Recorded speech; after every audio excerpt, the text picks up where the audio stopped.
Okie dokie. Hi guys. Um, we'll get started in a couple minutes right now. Um, but if you guys could leave your name and your student ID number be at 00, so that I could sign you guys in. Um, that would help me a lot. Just go ahead and drop it in the chat. And that would be perfect.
While I'm writing this out for you guys,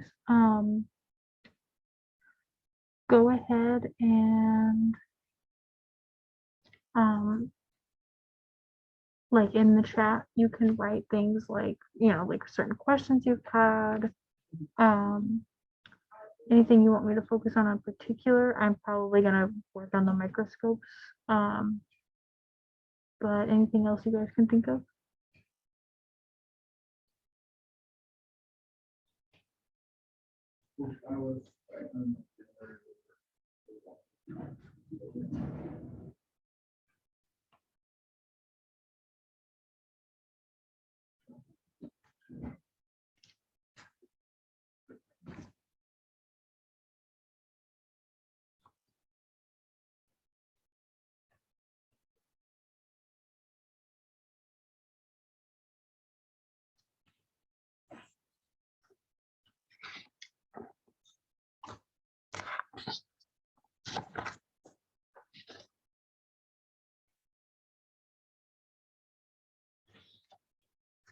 All right.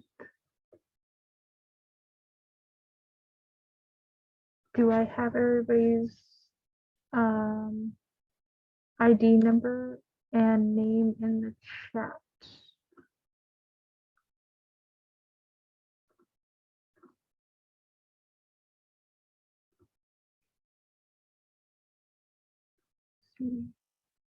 I have Hannah, Adrian. There. I think that's the only one I was missing. Maybe.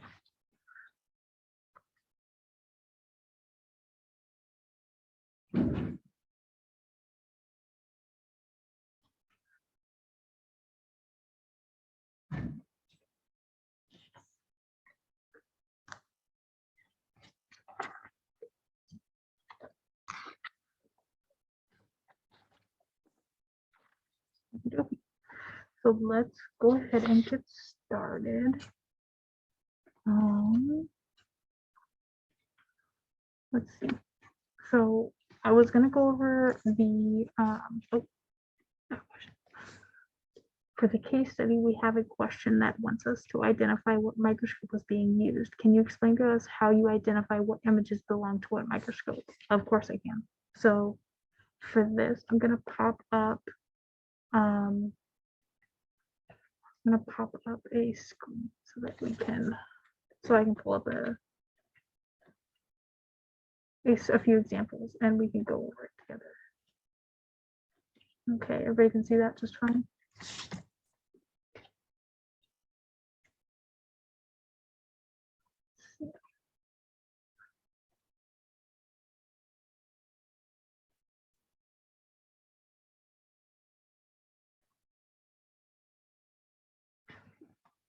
Okay.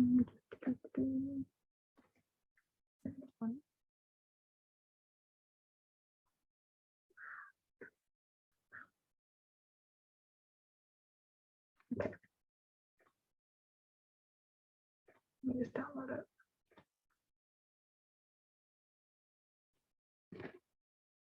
And then I'll just reshare because I'm sure it's gonna want to not let you guys see.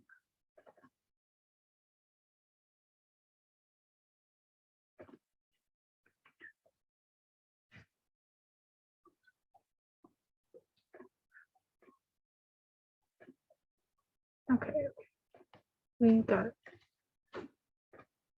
All right. No, I don't want Microscopes 360. Okay. So let's look at some of the pictures that she uses for the different types of microscopes. So first, let's start with light microscopes. So let's see. Obviously, you guys know what a light microscope looks like. You guys have used the light microscope in class. And you can obviously see that it's, you know, it's basically just magnification with a light behind it. So it's going to view the image at a higher power. And it's just like the bare bones. So the light microscopes are just what we have in class. They're the most common. But and this is the whole like, oh, we increase the contrast with the stain, and we usually view those on light microscopes because other types of microscopes kind of do the job of the stain already, so we don't need to add a stain. So that brings us to our next microscope. So the dark field microscope, think of it as an inversion of the light microscope, light, dark. So our dark field microscopes, you know, this is our bright field, right? And then here's that dark field. So we change the background, and instead of adding light, we're changing the background. So in a light field microscope, if we wanted to see the same clear bacteria, we would have to dye it, right? But the job that this microscope does is that it will basically produce the contrast that a dye would have if we were to view it on a light microscope, and it would just be the dark field. So the characteristics of a dark field is this dark background. It's going to be pitch black on the borders, and it's going to show you these lighter parts in the middle. So not to be confused with, however, well, first of all, this, not to be confused with phase contrast, and not to be confused with fluorescent microscopes.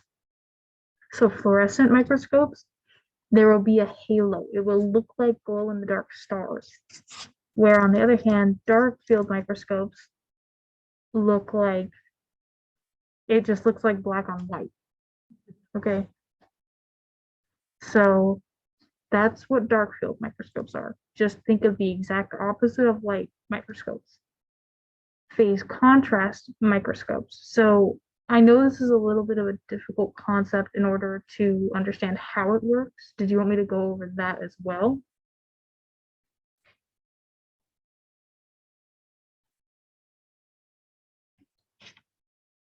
I have a yes, so we'll go over it. So phase contrast, it's going to, here, this image does it a lot more justice. So this is what rays in phase look like. And when they're out of phase, it's going to, the peaks and the dips are going to meet. So here, I'll show you guys on the board. So when we have two rays in phase, it's going to look pretty much similar. It's going to look exactly the same. So we have one, and it's basically going to copy itself on top. Rays in phase, right? Their peaks match, their valleys match. Now, when we take them out of phase, what's going to happen is, instead of having this, it's going to be the opposite. So it's going to almost look like a mirror.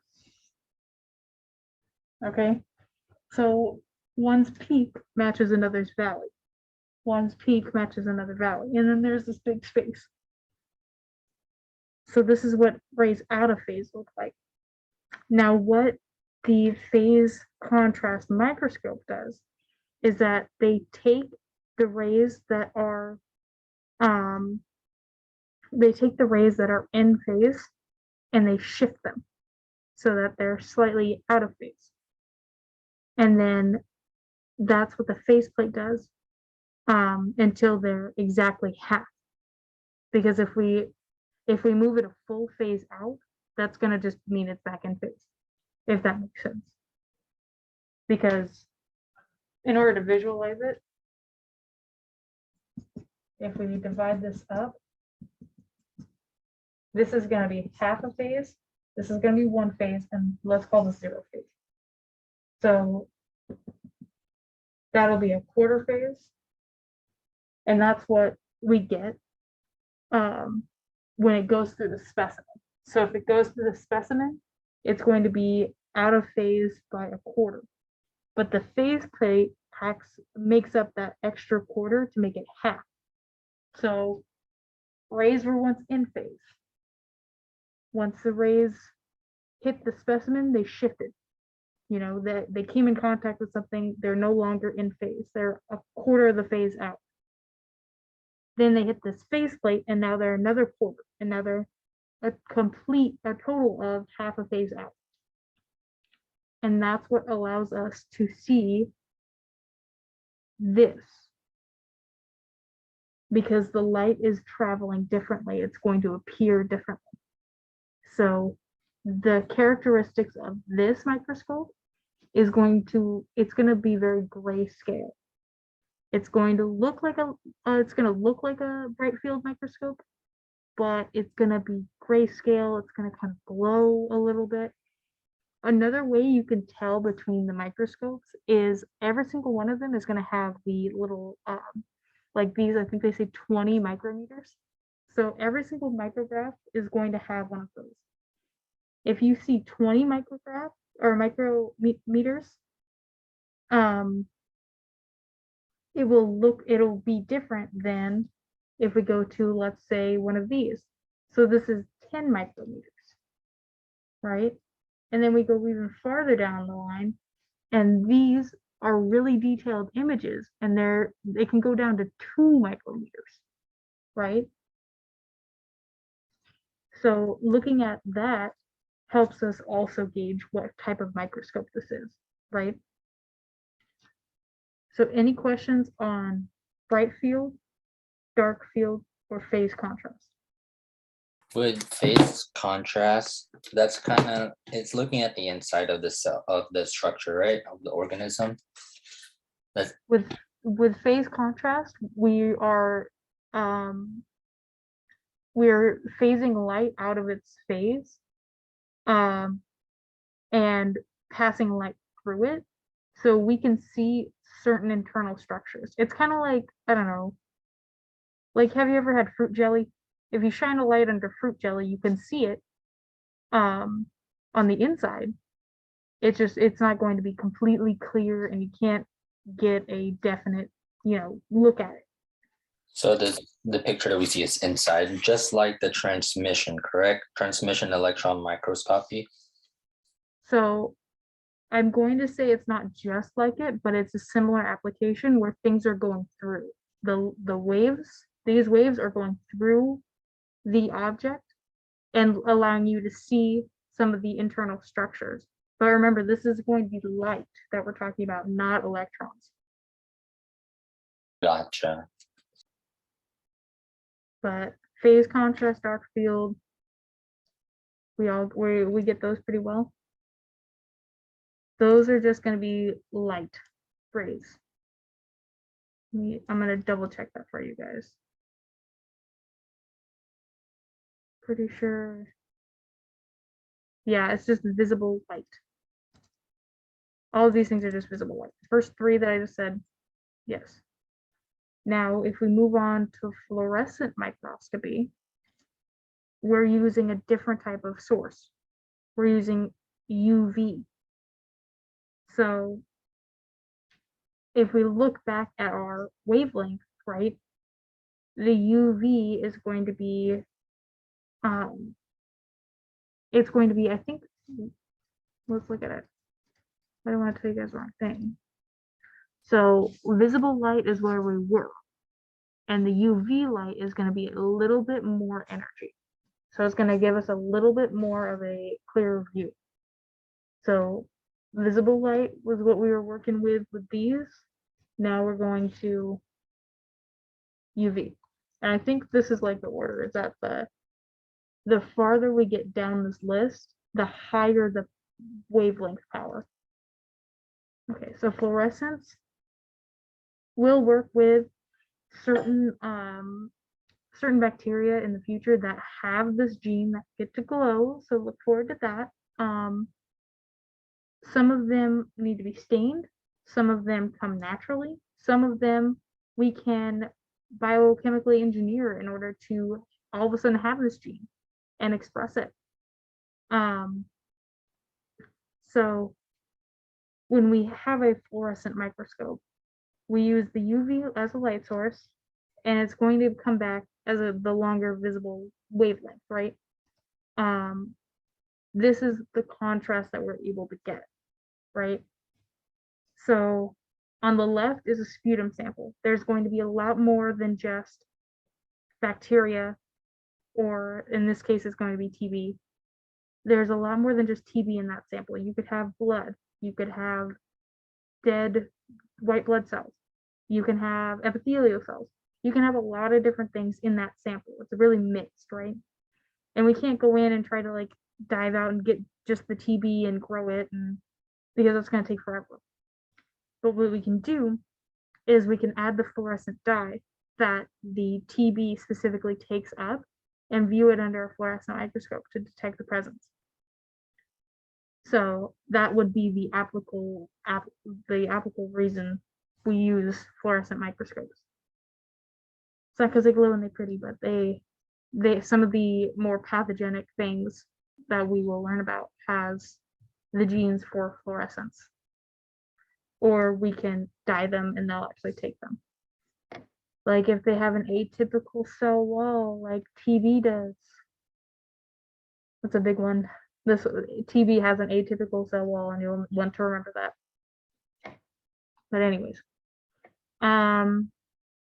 do we understand maybe the reason why bacteria might glow and what the light source is and the fluorescent microscopy? Does that make sense, or is there anything in particular you want me to go back over or go in more detail in?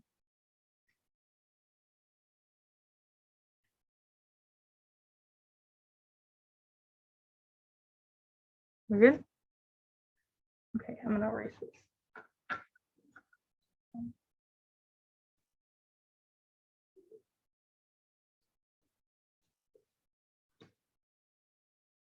Okay. Moving on. Alrighty, so electron microscopes. Sorry, it's actually really small. I didn't realize that until now. So obviously we have our two different types of electron microscopes, right? Can somebody name them? I'm gonna give you guys a challenge. The scanning and the transmission one. Yes. So we're gonna have our scanning electron microscope and our transmission electron microscope. What do you think the differences are between these two? Scanning is outside and transmission gets to see inside of the cell or the organism. Yeah. So I always like to think of it like I like to attach a word and say, okay, how can I apply this to what it actually means? So scanning, I like to think of like scanning a barcode or anything like that. We're scanning just the surface, right? We're looking at whatever's right in front of us. So that was what scanning would be, okay? Transmission. So obviously transmission means through, right? If we're shining something through or sending something through, we can see the inside, right? Or we're seeing the inside. So that's if you get confused on those, that's how I think of it. So obviously the resolution for these are going to be a lot more detailed. So one other thing is that these, you will see pictures that are in bright, vibrant colors, but how they come first off the, like when you're looking at it in the vacuum, when you're looking at things through either one of these microscopes, they're going to be grayscale. They're going to be very black and white. There's not going to be any special colors. The colors come in a computer program after the fact. They apply those after the fact. So they get a nice little picture, and then they apply color for contrast. Okay, so obviously 3D structures versus the internal structures. So these are a few of those examples. And we can see how small this can get. Alrighty. And then transmission works very similarly, still electrons, but we're going through. Internal structures. So this is, again, this is going to be the grayscale, and they go back to put color over it.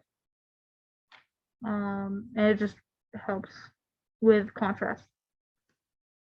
So I think this is where people are going to get confused between SEM and STM. I know I do. So scanning tunneling microscope. So this is also going to see, we're going to still apply that scanning theory, right? We're going to say, okay, it's going to look at the outside 3D structures. But tunneling, now that's where we get confused, right? So the tunneling part of this microscope means that it's going to be on a probe. So it's going, if I'm looking at stuff, it's going to tunnel through it, right? So think about like kind of like cameras, like have you guys ever done like the earwax videos, or like I don't know if anybody is far enough in the healthcare classroom, but if you have like a if you're looking down somebody's throat into their stomach, if you're looking and having a colonoscopy, they use a camera at the end of the stick. It's a probe. So these probes, it's going to act similar. That's kind of how I picture it, to the scanning tunneling microscope. So there's going to be just electrons coming out of this probe, and when they go in close to something, it's going to be bounced back, and it's going to produce an image. And this is one of the most granular ways we can view these things. So I think this was shown in class. This is atoms. These are all atoms. I like to think that they are corn, but they aren't. Or like like the moving like material that's like soft and padded. Like that's what it reminds me of. But these are atoms. These are individual atoms. And so you will know because it's going to look like this. It's going to look so much deeper than this. It's going to be very different. So let's see. Another way that I think about scanning tunneling microscopes is with the abbreviation STM, right? We say STEM.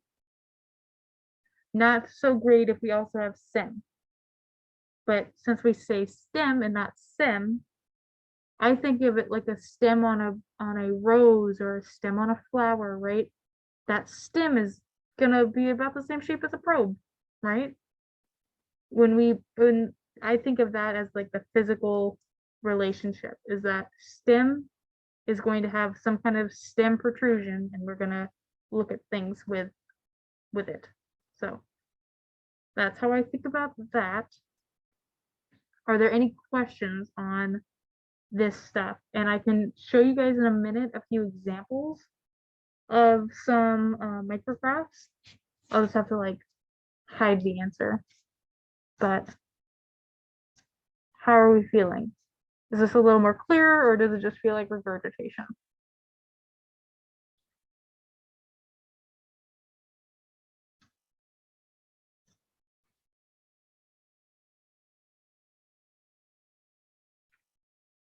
I cannot see my chat. Where's my chat? That was good. That was a good review. Okay, okay. So I'm gonna quiz you guys just a little bit. So let me stop sharing my screen, and I'm gonna compile a couple of things, just a couple of pictures, so that we can try to see if we can tell between some things.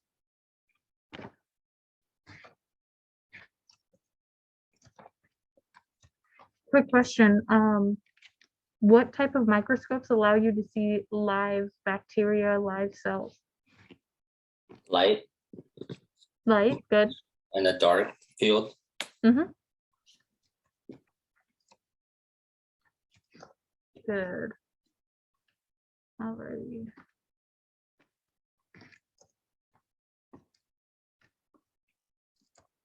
And that's the only one, right? Those are the only ones. I believe so. And then the other I'm ones, pretty sure that the phase contrast, you have to kill a bacteria.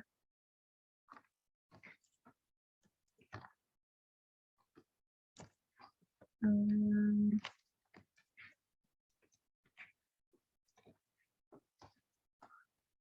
let me get a good picture.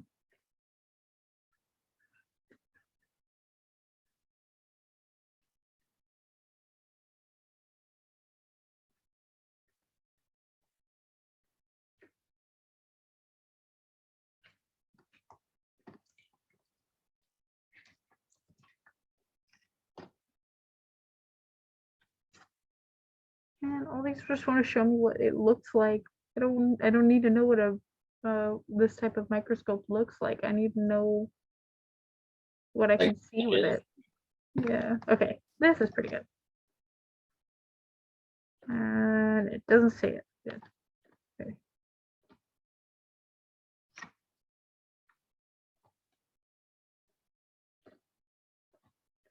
Okay. Finishing up. Sorry. This is a little.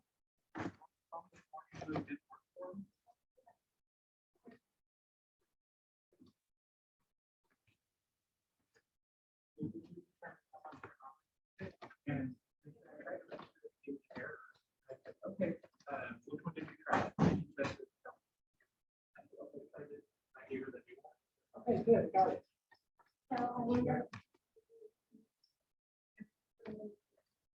Okay. Last one. I'm getting it. I promise.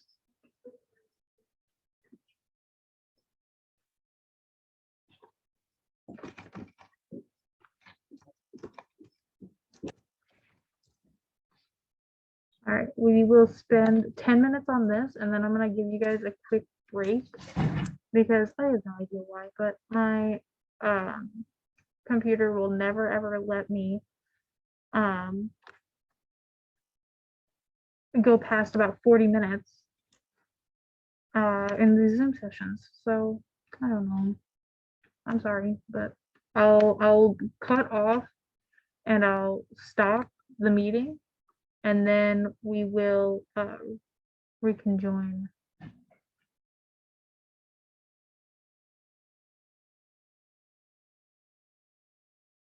But let me get this.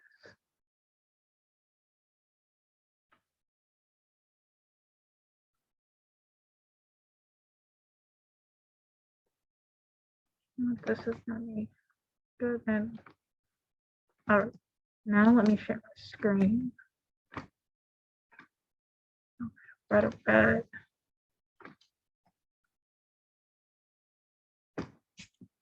Okay. So I'll go to a tab, and you guys will tell me, give me your best guess. I want everybody to answer.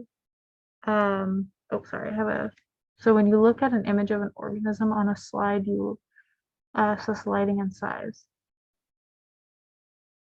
When you, on an organism on a slide, you assess lighting and size. Well, when you look at a slide in the classroom, the higher you go, the more light you'll need, obviously.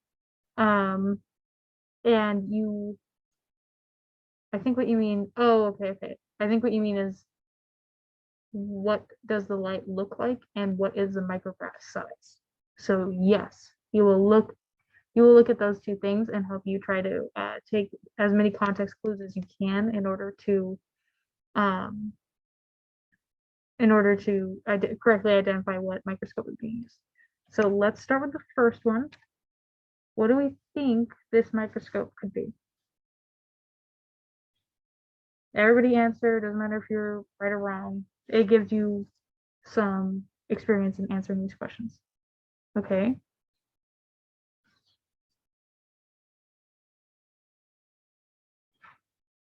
Okay.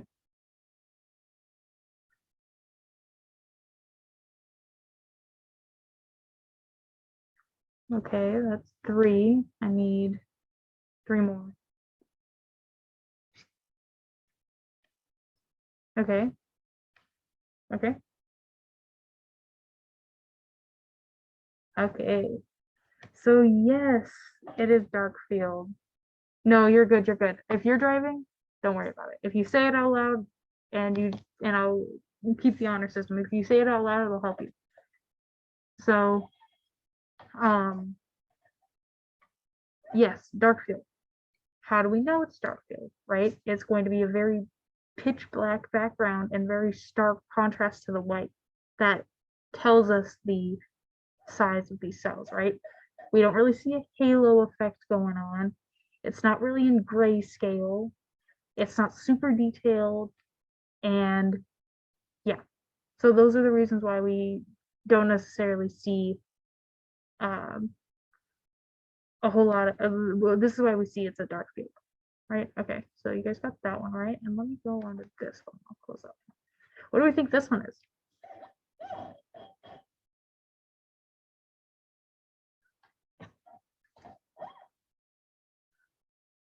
Okay. Scanning what? Remember, we have 2 different scanning ones. Yes. Okay. There you go. Good, good, good. So how do we know it's a scanning electron microscope? It's got very detailed 3D structures. And I found a picture that was in grayscale because you guys will be more used to seeing micrographs maybe like this because the exams are not always going to be in color. You kind of have to study in gray tones in order to get used to it. But you know, this might be, this isn't a virus. Don't think about that. This isn't a virus. But what if this is a little cocci, right? What if that's a little cocci and this is a mixed culture. This might be a diplococci. So yeah. Don't even try to ask me what these are, but I'm just trying to give you guys good examples that aren't too crazy. But what about this? What do we think this is?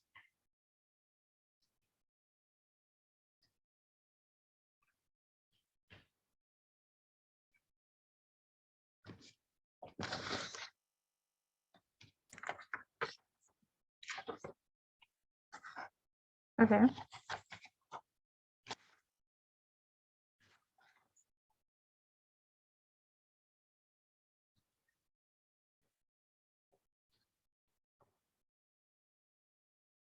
Mm-hmm.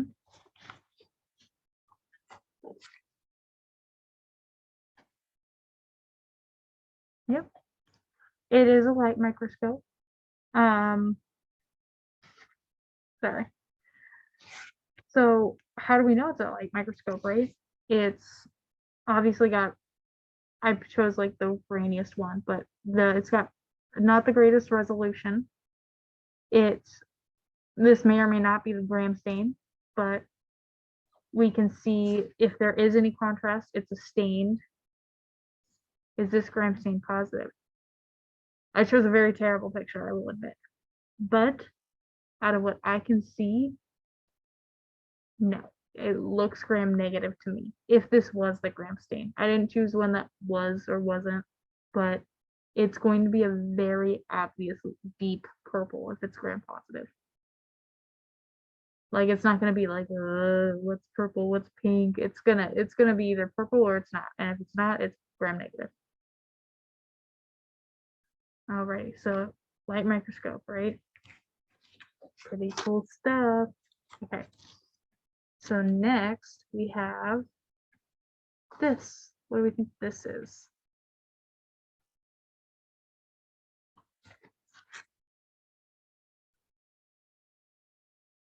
Okay.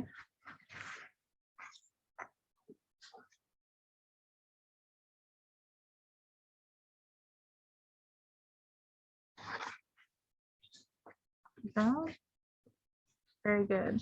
So this one's a phase contrast. So how do we know it's phase contrast? If we look at it, we see it's gray and it looks, it's hard to, it just kind of looks as if it was, the saturation was turned up, right? So if we were to turn up the brightness or like lower the saturation on this image, it might turn back to clear. It would look almost like a light microscope, right? It looks like jelly on jelly, right? So that's how we, oh, and then what do we think these little things in here are? What do we think these the little dots? I don't know if you can see my cursor. But yeah.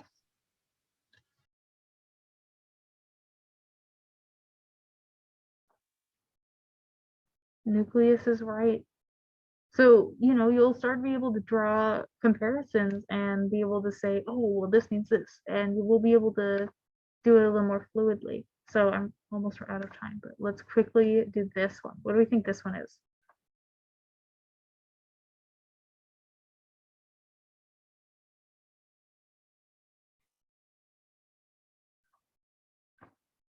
Yep.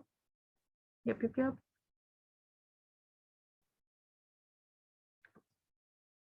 And now how do we know? We can see the internal structures at a very high resolution. Okay. So that is the characteristics of the tunneling electron microscope. Okay. All right. And then last but not least, what do we think this is? Now it's not the best picture, I'll admit, but it's very similar. There we go. Yep. You guys are good. If you could do this with me, you could do the exam. I promise you that. It's just getting used to different types of pictures. It's not always going to look like it is in the lab manual, but because my computer is deciding to do this, I will let you guys go. Quick break. It's going to be 5:45 when we come